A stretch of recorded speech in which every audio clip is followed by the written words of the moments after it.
together, rising at 5 in the morning for prayer, practicing his devotion to the Muslim faith. Though his ability to move and speak have diminished, his mind remains clear and sharp. Muhammad Ali retired from boxing in 1981. Today, he remains one of the world's most recognized figures. His controversial past still the subject of much debate. Said a respected journalist, "You cannot write the story of Muhammad Ali without telling the story of America during the last decades of the 20th century."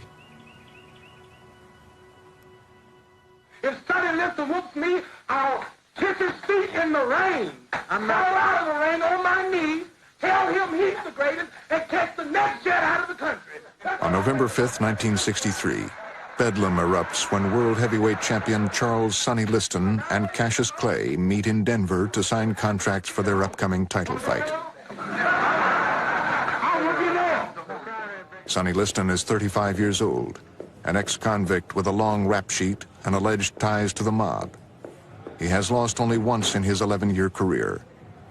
Liston's goal in this upcoming fight, to silence the brash young fighter many in the press refer to as the Louisville Lip and Gaseous Cassius. Well, 100% would be coming to see me, but 99% would be coming to see me get beat. You really feel that? Because they think I talk too much. But I got these. And they represent your thinking? These represent dynamite.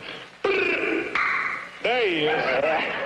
Cassius Clay, the man later to be known as Muhammad Ali, is the 1960 Olympic champion with an unblemished professional record, 19 wins and no defeats. For several months, Clay has taunted Liston, hounding the man he calls the ugly bear. Whether confronting him in the street or in training, Clay's goal is simple: to unnerve the meanest, toughest heavyweight to come along in years. I ain't scared of nobody. It's gonna take a good man to whoop me. You can look at me, I'm loaded with confidence. I can't beat me. I had 180 amateur fights, 22 professional fights, and I'm pretty as a girl. Well, he got himself really worked up to scare Liston, to make Liston think that he was a nut, that he was crazy. That was his act. Because bullies in jail are scared of nobody except a crazy person. A crazy person doesn't care what you do to him, he's going to put a knife in you. And Liston understood that from his little stay in prison. He looked at Ali like, this guy's crazy. No matter what I do to this guy, he's going to keep coming. And of course you call Liston the bear. Yeah, the bear, he's in hibernation. Clay's outrageous antics evoke memories of another flamboyant showman, the professional wrestler of the 1940s and 50s, Gorgeous George. Gorgeous George told him, dress all in white. That's going to irritate the out of everybody. They're going to want to see your butt on its white duff there. You're almost making fun of them to dress all in white. Say things that irritate people. Because just as many people buy tickets, they want to see you get killed as they're rooting for you. Either way, it's $5 in the seat. As Cassius Clay and Sonny Liston enter the ring on the evening of February 25th, 1964, the odds are heavily in favor of Liston. More than 90% of the sports writers in attendance believe that Liston will defeat Clay. Many think that Clay will not last the first round. When you see the young Cassius Clay, you basically want him to lose because he's such a fool. And then when he gets in the ring, it's like he's a different man. He's so good. Then you want him to win. And he's so fast that you almost can't believe your eyes. And Sonny Liston was just dazzling. Defying the skeptics and his own personal doubts, Clay survives the first round. Liston didn't know what to make of it. He was scared of what he was up against. And, you can psych out your opponent. Ali used to psych them out. I mean, can you imagine being in the ring, waiting for Ali to come in, and when you see him coming in, he's giving an interview to a radio man as he's walking to the ring. Well, what does that do to a man waiting? He said, well, he's not a bit worried about me, is he? He's giving an interview. By the fourth round, Liston tires. Clay continues on the offensive.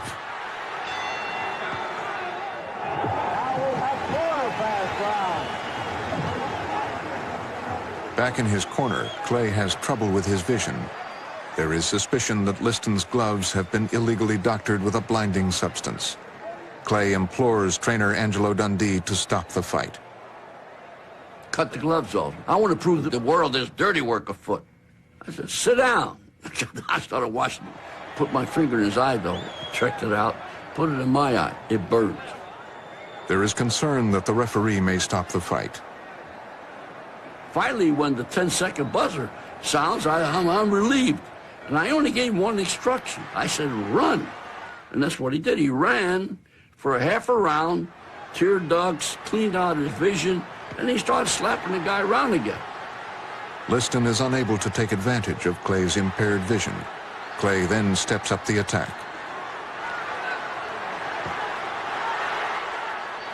By the 6th round, Clay dominates the sluggish champion.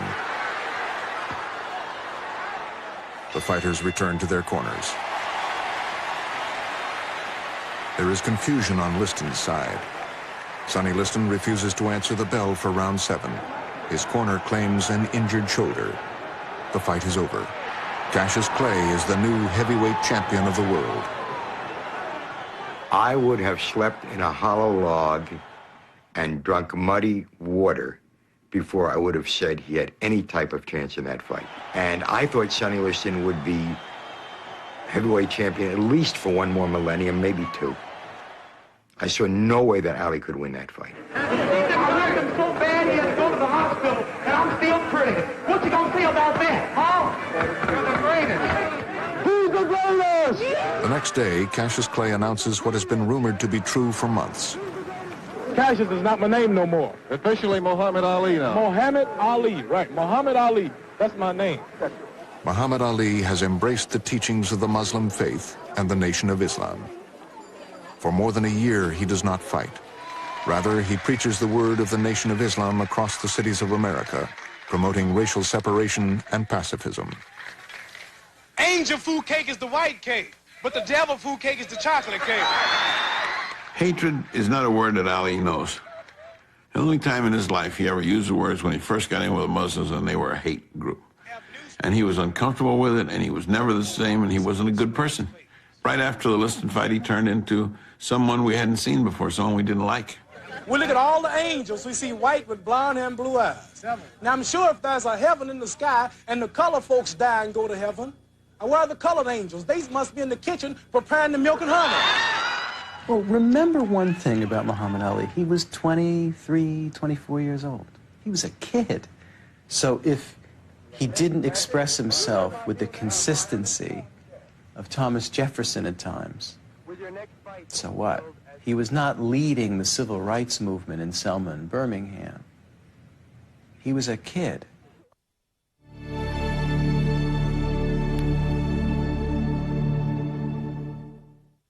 On May 25th, 1965, 15 months to the day after the first Clay-Liston bout, a rematch is scheduled in Lewiston, Maine. What we gonna do, Drew? We gonna float like a butterfly and sting like a bee. Oh, rumble, young man, rumble. Oh, that's our motto. Tension is high for this fight. Newspapers run stories that members of organized crime and the Nation of Islam have threatened the lives of both fighters. Amid this explosive backdrop, Cassius Clay enters the ring for the first time as Muhammad Ali. Incredibly, despite being heavyweight champion, he is still the underdog. Refereeing the fight, former world heavyweight champion Jersey Joe Walcott. Muhammad Ali is able to land only 2 hard punches.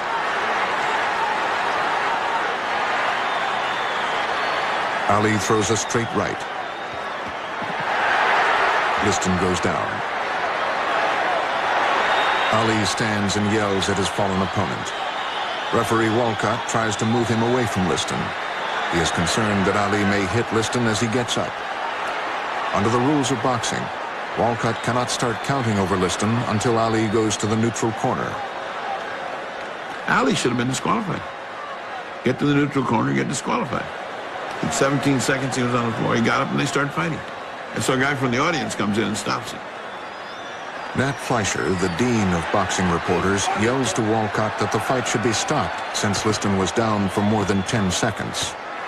Walcott hears him and stops the contest.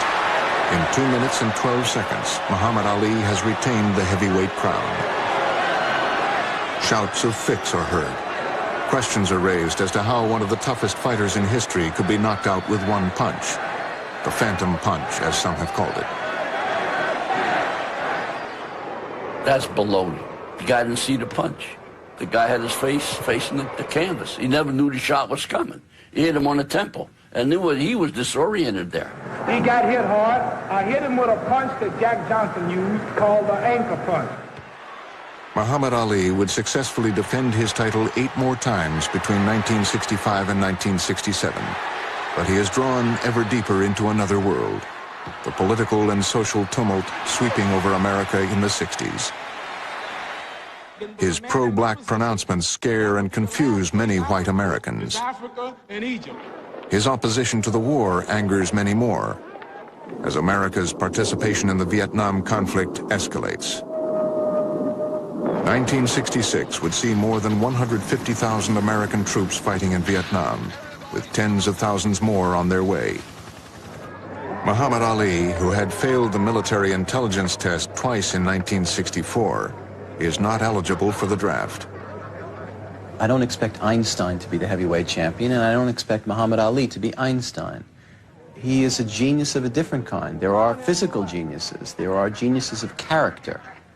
And I think Ali had genius in both those areas. I've always maintained if Muhammad Ali had been educated up to his potential, the world would never have heard of him.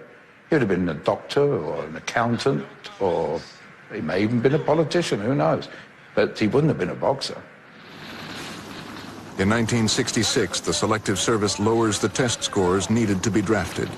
Muhammad Ali, once deemed unfit to serve in the armed forces, is now reclassified 1A. Now, all of a sudden, I'm 1A without any test, without notifying me or checking to see if I'm any wiser than I was the last time or any worse.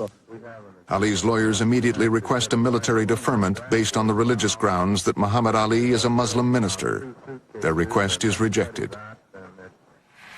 I will not go 10,000 miles from here to help murder and kill another poor people simply to continue the domination of white slave masters over the darker people of the earth. And here's this black man standing up, only in his 20s, young black man saying, I got no quarrel with the Viet Cong. He said, no Viet Cong ever called me nigger. On April 28, 1967, Muhammad Ali is ordered to report to the Army Induction Center in Houston. 3 times his name is called to step forward. 3 times he refuses. Mr. Muhammad Ali has just refused to be inducted into the United States Armed Forces. Notification of his refusal. Indicted and later convicted for failing to submit to the draft, Ali is sentenced to 5 years in prison. He remains free while his case is under appeal. The U.S. State Department confiscates his passport. FBI surveillance is stepped up. The governing bodies of boxing strip his championship titles. Ali's boxing licenses are revoked, preventing him from fighting and the right to earn a living. I don't even know what I want to say. Can my title be taken without me being whooped? No! One more time. Leaders in the black community, including the Reverend Martin Luther King, show their support. Certainly do. My views on the draft are very clear. I'm against it. And I think the sooner our country does away with the draft, the better it will be for everybody. But to other Americans, Ali's actions are viewed with disdain and disgust. One of those, Jackie Robinson, the former Brooklyn Dodger who broke baseball's color barrier in 1947. To me is that Cassius has made millions of dollars off of the American public, and now he's not willing to show his appreciation to a country that is giving him, in my view, a fantastic opportunity. Hurts a great number. Muhammad Ali refuses to hide. He continues to speak on college campuses. I'm being the most persecuted. I'm not allowed to work in America. I'm not allowed to leave America. Home of the brave, land of the free. Not allowed to. He even tries his hand at acting, playing the lead role on Broadway in the production of Buck White.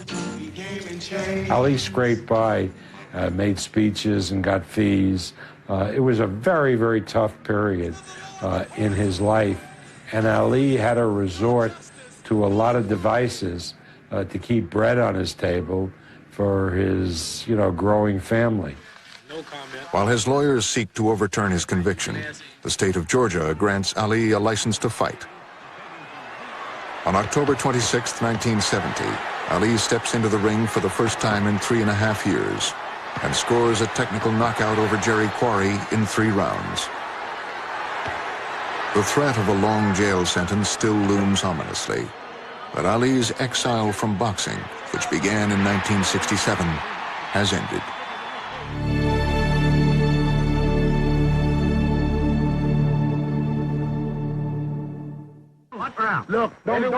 Eager to regain the heavyweight title stripped from him 4 years earlier, Muhammad Ali challenges the newly crowned world champion, Joe Frazier.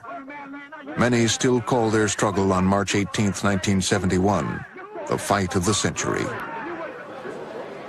Joe Frazier is at the peak of his career. His professional record is perfect, 26 wins, no losses, with 23 knockouts. For weeks on end, Ali taunts Frazier, calling Frazier the white man's fighter and the stand-in champion. And flip it. He's going to talk to me. Ain't that some nerve? He's going to talk to me. That's going to be one heck of a talking night. 20,000 fans jam into New York's Madison Square Garden. 300 million more watch via closed circuit and satellite TV. Never before has there been such anticipation for a heavyweight fight. Every celebrity who was around at the time was at that fight. People forget that Frank Sinatra was so anxious to get close to the action. He got a photographer's credential and shot pictures for Life magazine, so he was right up on the apron. I mean, that's the sort of effect that fight had on people. If Ali can defeat Frazier, he will join Floyd Patterson as the only heavyweight to regain the championship crown. Ali had not been fighting for some years, and when he came back, again, he was the underdog, so to speak. And he talked about his opponents in ways that made them out to be the white man's favorite, so that when he went in the ring, he had all of black America behind him, and it would be a triumph for blacks. In the 11th round, Joe Frazier rocks Ali with a stinging left hook. Ali is stunned, but is able to hold on. Though exhausted and trailing Frazier, Ali carries on. He will not go down. Ali was sent out, told he had to knock Frazier out in the 15th round. And he's screaming at Frazier, "Fool, go down. You cannot stand up. God has ordained me to win this fight. Go down. Go down. You cannot stand against God." At which point, Frazier slips a punch, throws a left hook, and just before he throws it, says, "Well, God's going to get his ass whipped tonight." Bang, down goes Ali.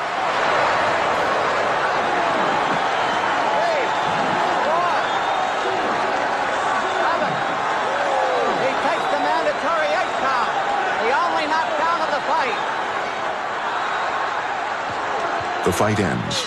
Joe Frazier scores a unanimous decision over Muhammad Ali and retains the world heavyweight title.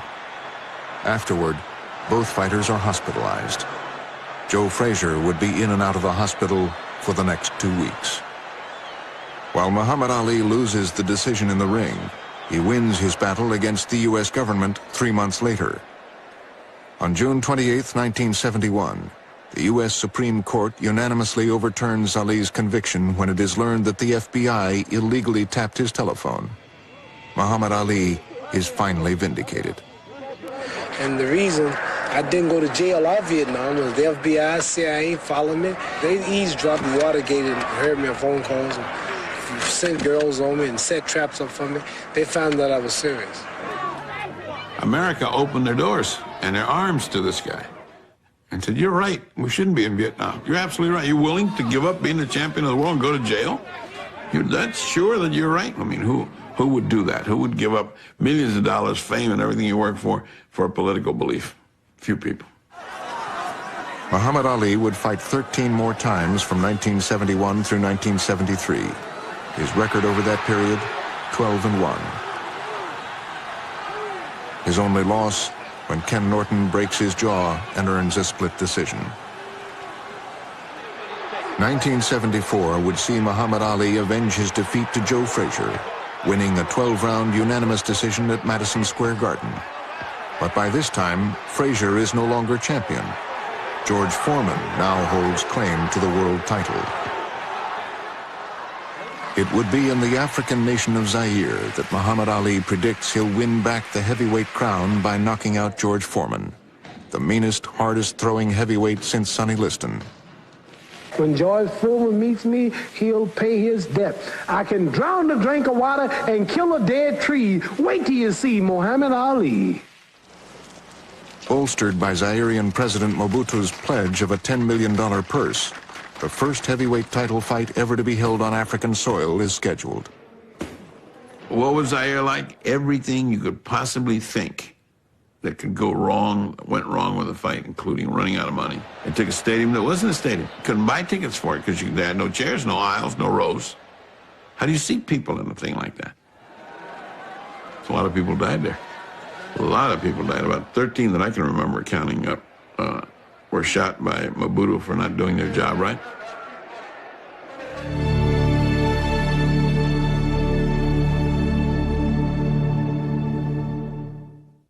To tie in with American time for primetime television.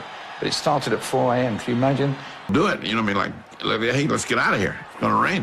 He says, no, I'm going to have a little fun first. In 1975, Joe Frazier and Muhammad Ali agreed to meet in the Philippines for Super Fight number 3, the Thrilla in Manila. Both fighters are showing their age. The years of punishment have taken their toll. Regardless, the public clamors for this rematch. Muhammad Ali causes a sensation. Once again, his theatrics enrage and embarrass Joe Frazier. When I get the gorilla in Manila. Ali could sell a fight, and sometimes he denigrated or appeared to denigrate the opponent. He tried to infuriate Frazier because when you infuriate your opponent, he doesn't think clearly and makes mistakes. What the hell, I will know what to expect because that's what it'll feel like. Like that arena felt that day at high noon in Manila, where the boiling point just percolated over. Everybody was melting in their seats. It looked like Frazier was going to be licked. A fight that has created a situation where he said that's the closest you will ever see to death. And he was right. Both fighters are badly beaten. Frazier spends the night in almost total darkness. His eyes are swollen shut. I couldn't see what I was doing. Ali's condition is not much better. He is great. I don't know no other fighter today besides myself who could beat Joe Frazier. He made this tragic discovery that he could take a punch. And so the cumulative effect was extraordinary, and it took a terrible, terrible toll on him after a while. In other words, he won, but he lost. From 1976 through 1977, Ali successfully defends his title 6 times. But it would be a lightly regarded former Marine corporal named Leon Spinks who would score one of the greatest upsets of recent heavyweight history. On February 15th, 1978, Spinks shocks an undertrained and overweight Muhammad Ali, earning a 15-round split decision. Soon after, the press and some in Ali's camp suggest that the 36-year-old Ali should retire. His age and epic struggles against Foreman and Frazier seem to have sapped his ability and desire to fight. Questions are raised about his health. His speech and reflexes have slowed. A rematch with Spinks is arranged for 7 months later in New Orleans. There is no clear favorite. If Ali wins, he will be the first heavyweight in history to capture the world title 3 times. Ali decided, I guess, that he was going to wake up his own echoes, and did. But those echoes were becoming dimmer and dimmer and dimmer. As the rounds go by, the excitement builds.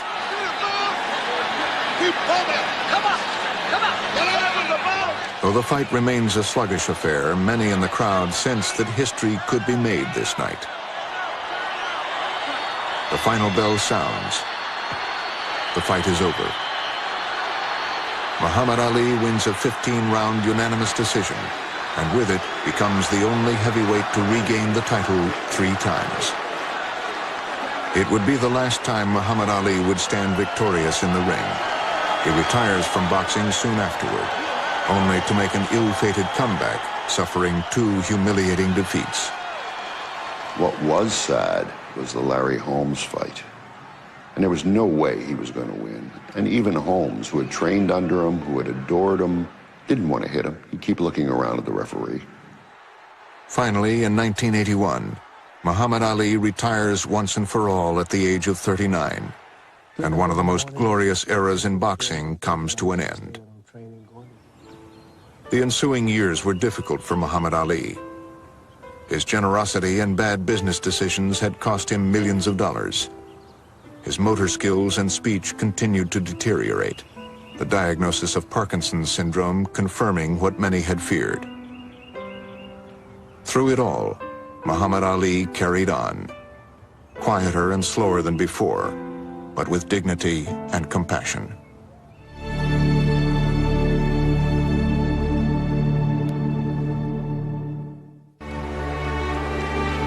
On July 19, 1996, the opening ceremonies of the Centennial Olympic Games in Atlanta are reaching their climax.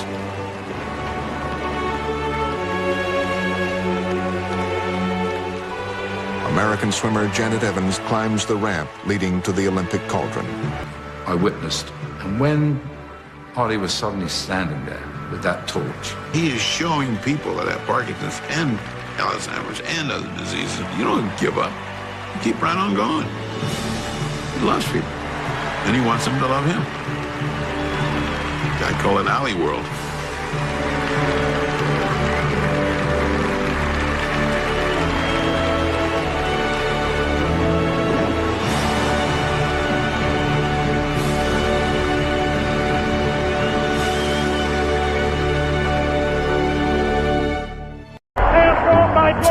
He knew that the one weakness in this monster, who was thought of as unbeatable, was his stamina. The first round. Number 2 to determine Ali get off his...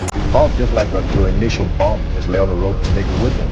This time he did it with character. He said, hey, I'm going to weather this storm. The rope that don't